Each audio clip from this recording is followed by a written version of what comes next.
Welcome to episode 530 of salsidoparanormal. And tonight I'm continuing my review of the complete books of Charles Fort. As always, you can find all episodes of the show along with links to social media and other ways to contact me at the podcast page, and that is salsidoparanormal.podbean.com. That's SALSIDO paranormal.podbean.com. Always happy to hear from you all, whether you have comments or questions or topic suggestions, or stories of paranormal experiences, whether they're your own or from others that you trust. Happy to either read those or have you join me on the show to talk about them. Thank you all for listening, whether you are here for the live streams on Discord, or if you listen to the podcast or YouTube feeds, or on the Troubled Minds Radio Network, KUAP, Digital Broadcasting. There you can hear replays of 2 episodes of the show every night at 6 p.m. Pacific, 9 p.m. Eastern, right before Troubled Minds Radio comes on. As always, I want to thank Michael Strange, host of Troubled Minds Radio, as well as Liam Martin, host of the Exile Minds podcast, for producing these shows and putting them up on the station as you hear them with all the music and everything. If you'd like to support the show, there are some different ways to do that. You can always share the show with others and rate and review it on your podcast platform of choice. I have some paranormal fiction and nonfiction books you can check out on Amazon. Also a Patreon page where you can get one extra True Paranormal Stories from the Web episode every month for signing up to any of the membership tiers there. And or you can just give a one-time donation through PayPal. Help is never expected, but always appreciated, as there are expenses in making these shows, from equipment to research materials to travel expenses in some cases. And so I think that takes care of all of that. And we're continuing our review of the complete books of Charles Fort. Finally made it to the last one, and that is, of course, Wild Talents. And just got into it in the last episode, and so now we're going to continue with that. And these shows are always based on summaries of each chapter of each of these books that are generated by AI, and then we go over those summaries and talk about the ideas in those summaries. So that is how these shows work. And I have a few other books in mind for once we do finish this. I don't know when that'll be, but it will happen, especially now that we're on the last book. I'll let you all know when we get there, and we'll figure out.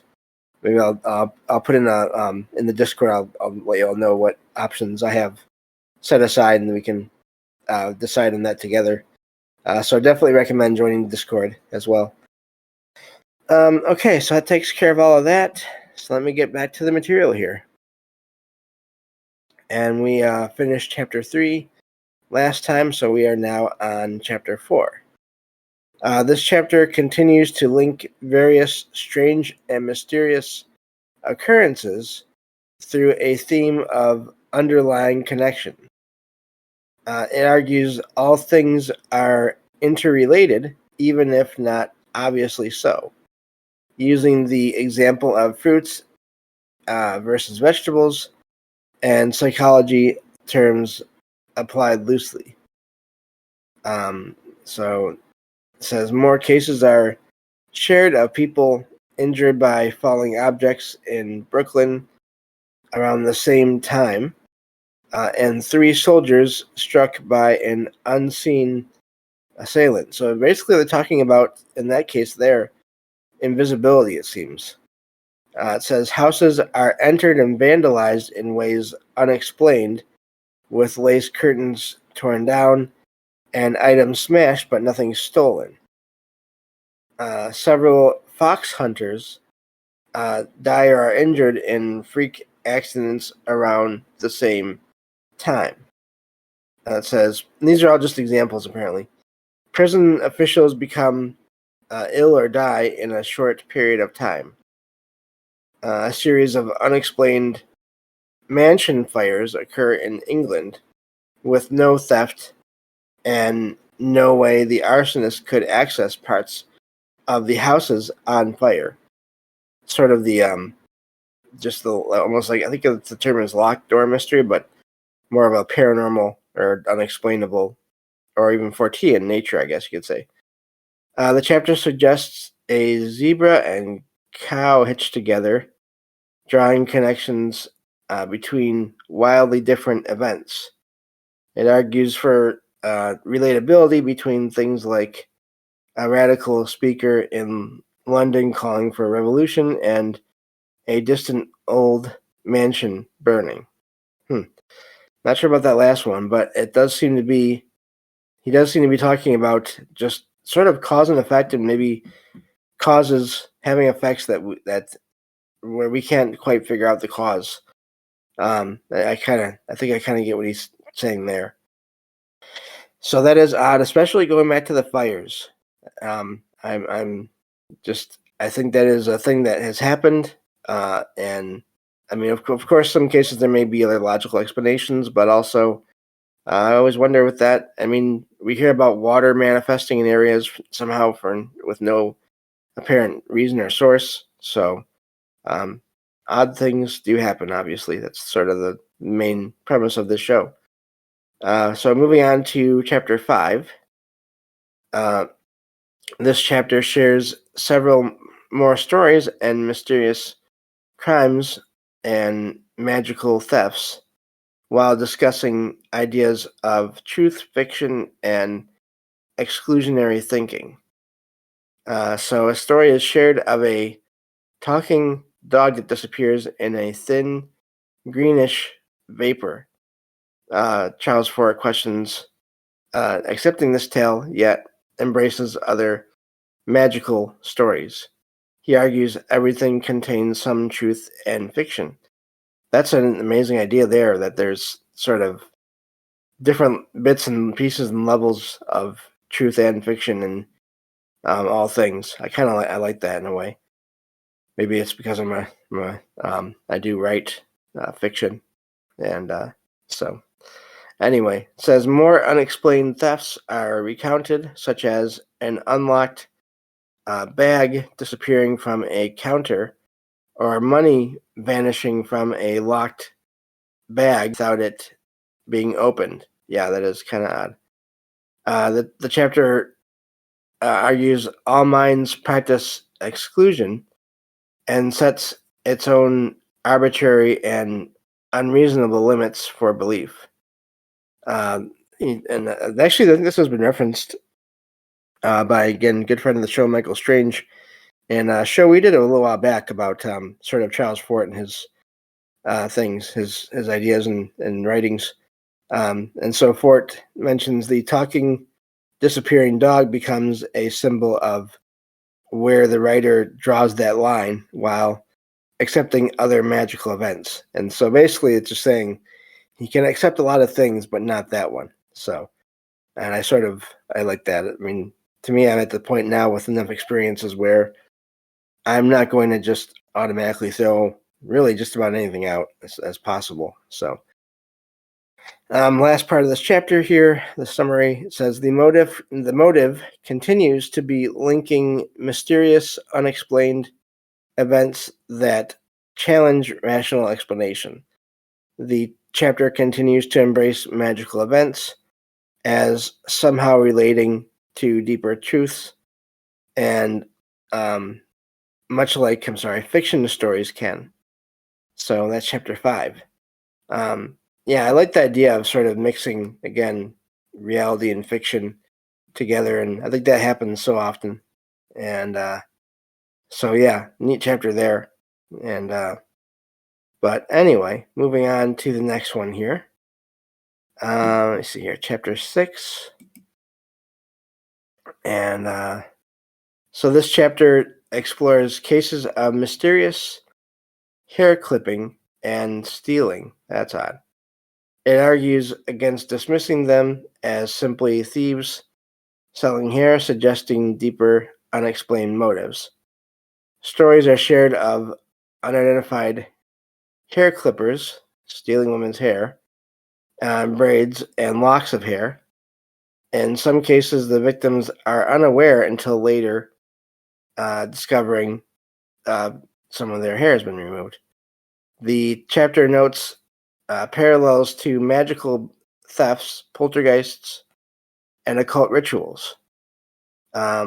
People that do this, whatever the forces are that do this, vanish mysteriously in some accounts. I guess maybe they're saying people in some cases too. I don't know. It says a scare is described in China of invisible assailants cutting off men's pigtails, their hair. And that's, I guess they have that style over there, or at least they did, causing panic. The text suggests that while hysteria spread, initial genuine cases did seem to occur. And you get that as well with so much of the paranormal. There are maybe one event, and it may have really been unexplainable or paranormal, and then sort of things get out of control, and various psychological reasons lead people to sort of want to be part of that. In some cases, again, not that I'm dismissing the paranormal, of course, but and just all kinds of things going on there. But anyway, Charles Fort argues against conventional explanations that dismiss all cases. He sees magical qualities in some accounts of hair vanishing or attackers disappearing inexplicably. So, that's it for that chapter. That is odd. I've heard of that, and I've heard that hair can be used in all different kinds of magic and different things. So, in a way, unfortunately, that does track. But also, I mean, I've heard of objects vanishing and other objects appearing out of nowhere. So I wonder, again, do people in some cases sort of just walk into the wrong spot where there is just this energy field that their hair actually gets clipped away by strange, sort of unexplainable energies, or I don't even know, connections to other dimensions, and it's not even necessarily a theft in that sense. I wonder about that as well. It's sort of cases where, again, going back to also the mysterious injuries from previous chapters in this material here, where things seem to happen and there doesn't seem to be an explanation. I don't totally rule out, unfortunately, the possibility of invisible forces or attackers sort of being able to do these things, but also, if you think about the idea basically of, let's say, just portals in that sense, opening and closing, if you get into the middle of one of those, or in the way of one of those, and it's sort of not a full-sized or human-sized portal, then maybe that could explain sort of injuries that happen because of the opening or basically the closing of these portals. I wonder if that's could be the source of some of those events. Anyway, going back to the material here, chapter 7. This chapter discusses mysterious and vicious attacks on animals. We won't go into this too deep if it does get too gory. Some cases may suggest vampire-like behavior or the involvement of throwbacks to more primitive evolutionary eras. It describes attacks on cattle and sheep where the animals are slashed or other injured in unexplained ways, often at night. Some attackers called it an irresistible impulse. So they're saying, I'm guessing that some of the people that did this were caught and they could not explain why they wanted to do that.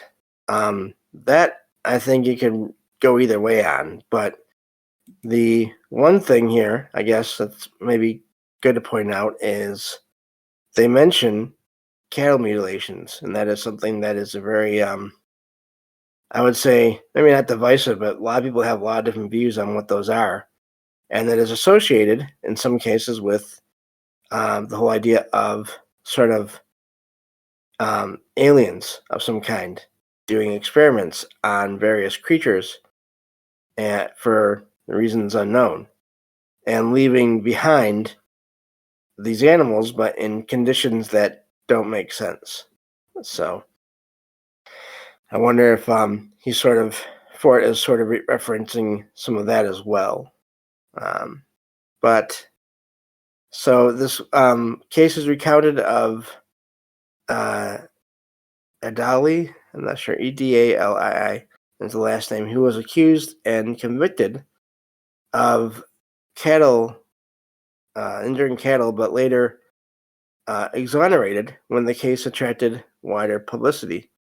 The real attacker was never discovered. So the chapter speculates on parallels to vampires and wonders if myths of humanoid vampires could represent some innate primitive urge or evolutionary regression. It argues that humanity's state of mind that once sanctioned torture of fellow humans, some people would say, anyway, persists in enabling atrocities against animals by those seeking the glory of science, and that's an exclamation in quotation marks there. So overall, it tries to understand mysterious injuries of animals through themes of varied primal urges, vampirism, and unrestrained scientific impulses. That's an odd thought there. So that's that chapter. I don't really have much more to say about that. But moving on to the next one here. This chapter shares accounts of attacks potentially suggesting vampire-like behavior. Stories are recounted such as a sailor with the last name of Brown found drawing blood from a dead crewmate on a ship, confessing to being a vampire. So just for those that listen to this podcast regularly, we're getting into some darker things here. So just a note, where we have been getting into some darker things tonight. And a man in Portugal who admitted that he was a vampire after another person was found deceased without any blood. Several cases are shared of people, let's see here, waking to find wounds, often paired puncture marks, suggesting some nocturnal bite. Again, going to things like Dracula and just a lot of lore about these kinds of creatures that are human, but also not quite human, maybe. The chapter suggests a possible vampire attacker in London and New York in late 1913, recounting women found dead with mysterious puncture wounds. It questions conventional explanations for such cases, arguing they point to something unexplained occurring, reminiscent of vampire folklore, and indicating there may be more yet to learn of such mysterious attacks. The motive is to find and piece together accounts suggesting the possibility of human vampire-like behavior that defies simple explanations and skeptics. So, let me see if the next chapter goes into more of that, because I'm not really as interested in that. Okay, doesn't look like it continues that trend there, so that's good. But yeah, that is stuff that I didn't know we'd be getting into, but I think it's important to check out everything in Fort's material there. So I'm okay with doing that, just so everyone knows what we're doing here. So moving on to the next chapter here. So we have time just maybe for one, maybe two more. This chapter 9 here, this discusses, 9? Let me double check. Yes, okay, chapter 9. This chapter discusses a series of mysterious attacks and wounds inflicted on people in various cities, including London, New York, Boston, and Bridgeport. In some cases, victims were stabbed or shot, but no weapon or bullets were ever found. Some of the attackers seemed to be able to vanish mysteriously. There was a panic in London in 1922 when several men showed up at a hospital with stab wounds to the neck, refusing to explain what happened. Similar wounds showed up on people in Germany in 1901. Let me see here. In New York, in the winter of 1891-92, several men were attacked by an unknown assailant who disappeared marvelously, as in like just mysteriously. A man named Dowd, D-O-W-D, was captured and blamed, but claimed innocence. The attacks then ceased. So some cases it can be possibly just people, but also you wonder about the ones where there's no obvious person that they can find for that. Other examples include a phantom sniper in Camden, New Jersey in 1928, who shot out windows, attacks by a silent sniper around in Boston around 1930, 1931, and a phantom stabber, in quotation marks there, in Bridgeport from 1925 to 1928. And escaped each time.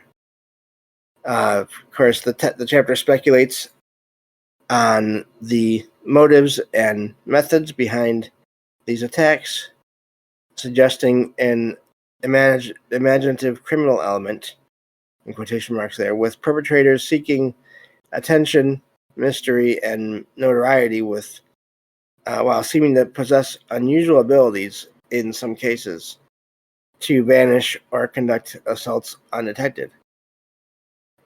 Overall, it examines the puzzling circumstances around unsolved attacks and woundings, some possibly involving occult explanations.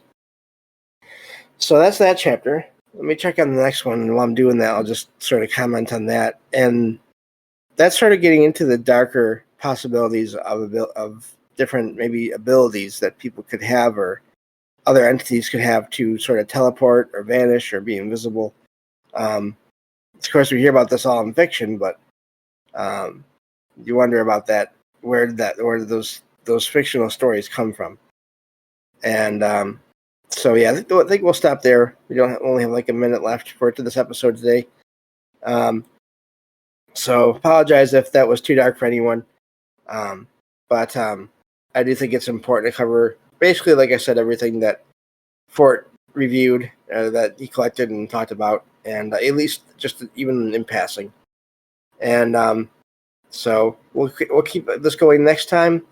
Again, this week's shows, if you're listening to the podcast or YouTube feeds, these are all going to be reviews of the complete books of Charles Fort, just to give me some time to build up my my sort of reserve of true paranormal stories from the web for future shows. So those will be back.